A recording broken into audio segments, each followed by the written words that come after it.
अस्सलाम वालेकुम। ZI stitching में आप लोगों को खुशामदीद है। आज मैं आप लोगों के लिए पैंट ट्राउज़र की एक कटिंग लेकर आई हूँ। इसका पार्ट 1 है, क्योंकि मैं आज आपको बहुत डिटेल के साथ इसकी कटिंग समझाऊंगी और पार्ट 2 में इसकी आपको सिलाई सिखाऊंगी। तो ये सारा मेजरमेंट मेरे सामने है, तो चलिए अपनी वीडियो को स्टार्ट करते हैं।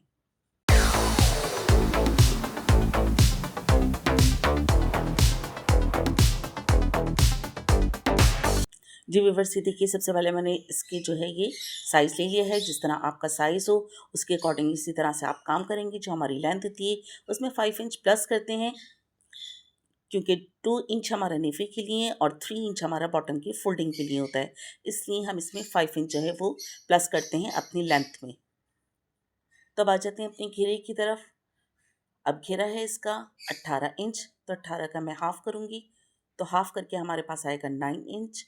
इसमें प्लस करूँगी मैं 4, क्योंकि मैं एक कैजुअल यूज़ के लिए कर रही हूँ। एक पार्टी वेयर होता है और एक कैजुअल होता है, तो ये मैं कैजुअल यू बना रही हूँ। तो देखिए, इसमें मैंने 4 इंच की लूजिंग डाली है। इसी तरह से जो हमारा क्रॉच एरिया है, क्रॉच एरिया की जो लेंथ है वो 15 है, तो 15 में मैं 3 इंच माइनस करूँगी, क्योंकि आगे का जो फ्लाई है वो थोड़ा कम होता है, तो इस तरह से ये 12 आया है। बॉटम इसका 6.5 है। जी देखिए, सबसे पहले मैं आपको कपड़ा सेव करने का तरीका बताती हूँ। ये पूरा 2.5 गज का जो है ट्राउज़र का कपड़ा है। तो सबसे पहले हम अपनी लेंथ को मेजर करेंगे।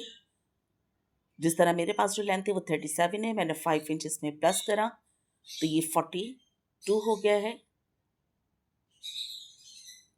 ये देखिए, जो हमारी लेंथ आ रही है, इस लेंथ के निशान लगाने के बाद इस कपड़े को मैं कुछ इस तरह से फोल्ड करूँगी कि ऊपर के साइड हमारा एक्स्ट्रा कपड़ा जो है वो सेफ हो सके। इंशाल्लाह ऐसी कटिंग बताऊंगी आपको कि इसी में से हमारा पल्टे का कपड़ा भी निकल आएगा और डिज़ाइनिंग का कपड़ा भी निकल आएगा। ये देखिए, जो हमारा एक्स्ट्रा कपड़ा, हम इसको कट कर लेंगे पहले। यही कपड़ा हमारी काफ़ी सारी डिज़ाइनिंग में काम में आ जाता है। ये देखिए, कपड़े को कट करने के बाद मैंने इसकी 4 लेयर्स हैं जो इस तरह से बिछाई हैं। जो ओपन वाला हिस्सा है वो हमारी तरफ रहेगा, फोल्डिंग वाला हिस्सा हमारा देखें बॉटम की तरफ रखेंगे, और जो खुला हुआ हिस्सा है यहाँ पर हम अपने नेफे का निशान लगाएंगे। तो सबसे पहले मैं 2 इंच निशान लगा रही हूँ अपने नेफे के लिए।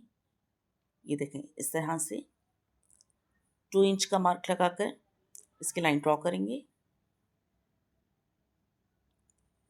इंशाल्लाह मेरी कोशिश होगी कि मैं आपको बहुत अच्छी तरह डिटेल से इसको बनाना बता पाऊँ, ताकि आप लोग भी इजी मेथड के साथ काम करें।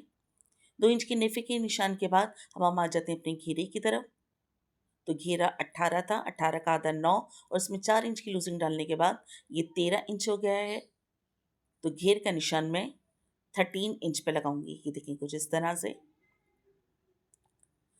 अब जो हमारा नेफे का निशान है इसको हम माइनस करेंगे और अपने क्रॉच एरिया का निशान लगाएंगे। क्रॉच एरिया जो है वो है 12। इसमें हाफ इंच मैं सीम अलाउंस रखूँगी और 12.5 पर निशान लगाऊंगी। ये देखिए, इस तरह से लाइन मिला लेंगे हम ऊपर की तरफ। सेम इसी तरह से अपने रुख पर जो ओपन हिस्सा है वहाँ पर भी हम निशान लगाएंगे, ताकि स्ट्रेट हम इसकी लाइन ड्रॉ कर सकें। अब आ जाते हैं अपनी लेंथ की तरफ। तो लेंथ का निशान लगाएंगे यहाँ पर। ये देखिए, निशान लगाने के बाद मैं इसमें लाइन ड्रॉ कर रही हूँ, एक क्रॉच एरिया के लिए और एक अपनी लेंथ के लिए।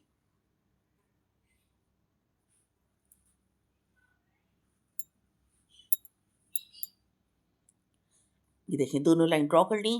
अब हम यहाँ पे क्रॉच एरिया के लिए 2 इंच का निशान लगाएंगे और इसकी गुलाई देंगे। सेम इस तरह जैसे आप आर्मोल बनाते हैं, कुछ इस तरह की गुलाई आएगी इसकी। अब आ जाते हैं अपनी लेंथ की तरफ। तो जो ओपन हिस्सा खुला हुआ आपकी तरफ है, यहाँ से सबसे पहले आप एक मार्क लगाएंगे 2 इंच पर। जो 2 इंच का मार्क है, अब इससे आगे हम निशान लगाएंगे अपने बॉटम के लिए, यानी कि 6.5। ये देखिए, इस तरह से हमने ये मार्क लगा लिया है। अब शेप पट्टी की मदद से जो हमारे क्रॉच वाले निशान है उसको हम बॉटम से शेप पट्टी की मदद से कुछ इस तरह से लाइन ड्रॉ करेंगे।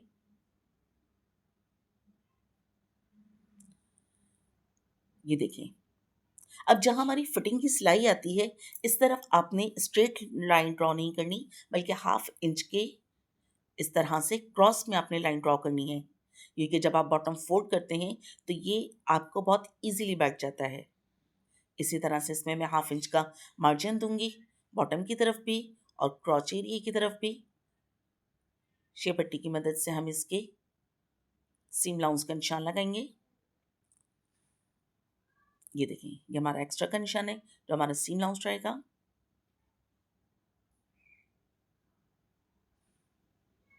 ये हमारी फिटिंग वाली साइड है। अब आ जाते हैं जो हमारी साइड है। अभी देखें, शेप पट्टी को मैं बिल्कुल इसी तरह से ये मैंने उल्टा किया है।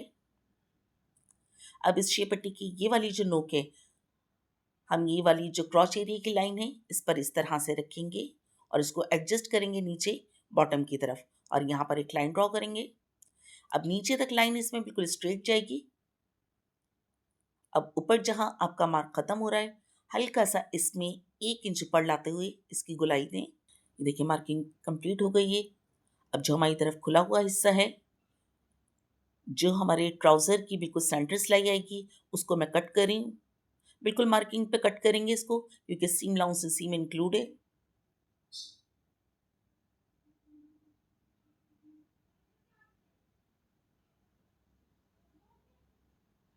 ये देखिए, इस तरह से हमने इसको कट कर लिया है। अब आ जाते हैं ऊपर की तरफ क्रॉच एरिया की कटिंग के लिए। तो ये देखें, जो फोल्डिंग वाला हिस्सा था वो बाहर की तरफ है, तो सबसे पहले मैं ऊपर के 2 पीस को उठाते हुए फ्रंट की कटिंग करूंगी। नीचे बैक की कटिंग बिल्कुल भी नहीं करनी।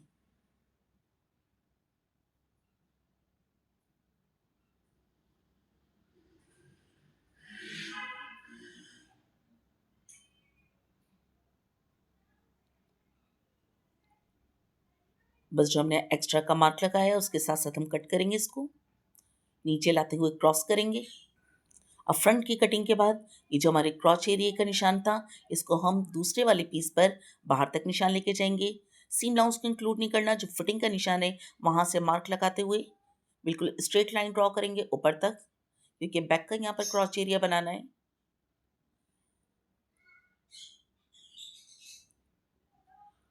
और एक लाइन में इसमें ड्रॉ करूंगी अपनी जो लेंथ है उस पे और जो नीचे की फोल्डिंग है उस पर। 2 लाइनें इस तरह से हमारी ड्रॉ हो जाएंगी। अब देखें, जो बॉटम की हमारी फिटिंग का निशान है, सीम लाउंस को इंक्लूड नहीं करना, वहां मैं एक मार्क लगा रही हूँ 1 इंच का।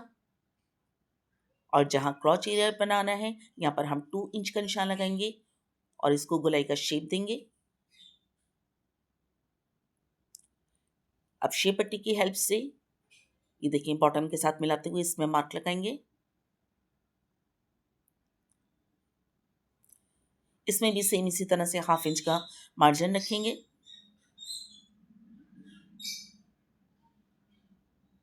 और नीचे तक की इसी तरह से क्रॉस रहेगा। ये देखिए, मार्किंग करने के बाद अब हम बैक की कटिंग करेंगे। बिल्कुल मार्किंग के साथ साथ कटिंग करनी है।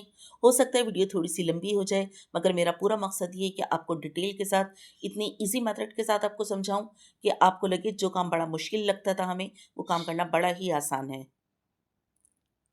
इंशाल्लाह आप इस वाले मेरे मेथड को फॉलो करेंगे तो आपको काम करना निहायत आसान होगा।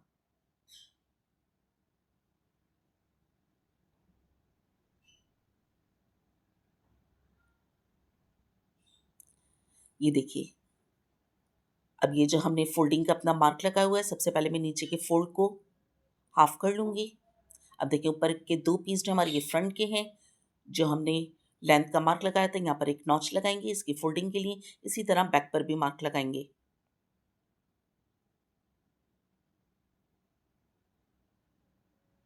अब देखिए, जो हमारे फ्रंट के नेफे के निशान लगाया हुआ है 2 इंच का, इसी तरह के 2 पीस उठाकर हम नीचे के जो बैक वाला हिस्सा है वहां पर मैंने एक मार्क लगाया है।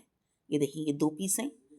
अब ये फ्रंट वाले हिस्से को हम फोल्ड करेंगे और किसी भी स्केल की मदद से, मेरे पास ये शेप पट्टी है और अच्छी लंबी है तो मैं इसी की हेल्प ले लेती हूँ। ये देखिए, इस तरह से बिल्कुल क्रॉस में एक मार्क लगाएंगे। मार्क कैसे लगाना है, ये देखिए, बिल्कुल क्रॉच एरिया की तरफ।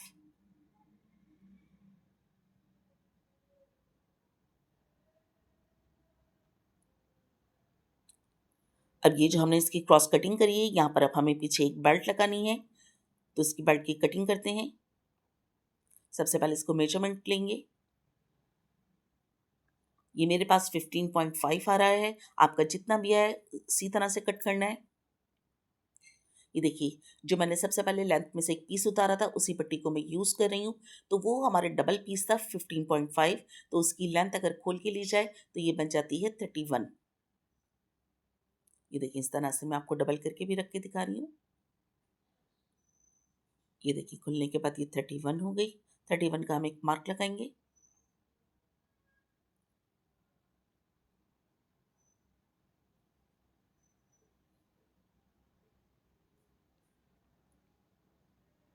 अब देखिए, यहाँ पर मैं इसकी चौड़ाई जो है वो रखूँगी 2.5, जबकि मैंने कट 2 इंच का करा है। हाफ इंच हमारा सीम लाउंज रहेगा, इसलिए हम इसको कट करेंगे 2.5 पर। ये देखिए, 2.5 का हम निशान लगाएंगे। इस तरह से मार्किंग कर कर पूरी पट्टी पर इसको इक्वल कर लेंगे। ये देखिए, लेंथ का जो एक्स्ट्रा पीस था उसको मैंने कट करा है। अब इस पट्टी को मैंने इस तरह से डबल रखा और 2.5 का जो मैंने मार्क लगाया था उस पर मैं कटिंग करूँगी।